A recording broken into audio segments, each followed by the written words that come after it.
സൂര്യചന്ദ്ര ടാരോട്ടിലേക്ക് ഏവർക്കും സ്വാഗതം. പൂരം നക്ഷത്രം മെയ് 2025 ടാരോട്ട് റീഡിംഗ് ആണ് ഇവിടെ ചെയ്യുന്നത്. ആദ്യമായിട്ട് ചാനൽ കാണുന്നവരാണെങ്കിൽ സബ്സ്ക്രൈബ് ചെയ്യാനും ലൈക്ക് ചെയ്യാനും വീഡിയോ റിസണേറ്റ് ആവുന്നുണ്ടെങ്കിൽ കമന്റ് ചെയ്യാനും മറക്കരുത്. പൂരം നക്ഷത്ര ജാതകരോട് പ്രപഞ്ച ശക്തിക്ക് എന്താണ് മെസ്സേജ് ആയിട്ട് ഈ മെയ് മാസം പറയാനുള്ളതെന്ന് നമുക്ക് നോക്കാം. ആദ്യത്തെ കാർഡ് വന്നിരിക്കുന്ന 5 of swords, the fool, 7 of pentacles, page of swords, 3 of wants. ആദ്യത്തെ കാർഡ് വന്നിരിക്കുന്ന 5 ഓഫ് സോർഡ്സ് എന്നത് ഒരു വാണിംഗ് ആയിട്ടാണ് വന്നിരിക്കുന്നത്. ഈ സമയം നിങ്ങളുടെ തൊഴിൽ മേഖലയിലോ ബന്ധങ്ങളിലോ ഒക്കെ ഒരു തെറ്റിദ്ധാരണയുടെ പുറത്തുള്ള തർക്കങ്ങൾ ഉള്ള സാഹചര്യത്തെ സൂചിപ്പിക്കുന്ന കാർഡാണിത്. ഒരു കാര്യം പ്രത്യേകം ഓർക്കുക, എല്ലാ തർക്കങ്ങളും വഴക്കുകളുടെയും എല്ലാം അവസാനം ജയമായിരിക്കണമെന്നില്ല. അതുകൊണ്ട് മൗനം പാലിക്കുന്നതായിരിക്കും ഏറ്റവും വലിയ ജയം എന്ന് ഈ കാർഡ് സൂചിപ്പിക്കുന്നു. അടുത്ത കാർഡ് ദ ഫൂൾ എന്ന കാർഡ് വരുമ്പോൾ വളരെ പോസിറ്റീവ് എനർജി ഉള്ള ഒരു കാർഡാണ്.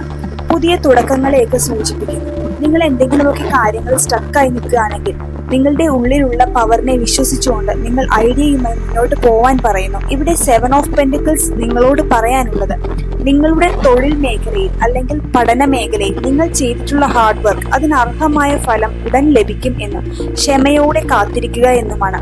ഈ ഒരു സമയം പുതിയ കാര്യങ്ങൾ പഠിക്കുകയും അടുത്ത സ്റ്റെപ്പിലേക്ക് പോവാൻ വേണ്ടി പ്ലാൻ ചെയ്യുകയും ചെയ്യുന്നതായും അത് നിങ്ങൾക്ക്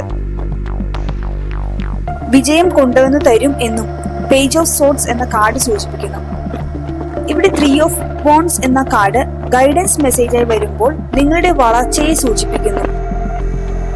നിങ്ങളുടെ കഴിവുകൾ അതിന് നിങ്ങളുടെ കഴിവുകളെ അംഗീകരിക്കുകയും അതിന് റിട്ടേൺ കിട്ടാൻ തുടങ്ങുകയും വലിയ വലിയ അവസരങ്ങൾ നിങ്ങളെ മുമ്പിലേക്ക് വരാൻ തയ്യാറെടുക്കുകയും ചെയ്യുന്നു. അതുകൊണ്ട് നിങ്ങൾ വലുതായി ചിന്തിക്കുക. നിങ്ങളുടെ മനസ്സിലുള്ള കരിയർ അംബീഷൻ ഒക്കെ നടക്കുമെന്ന് വിശ്വസിച്ചുകൊണ്ട് മുന്നോട്ട് പോവുക.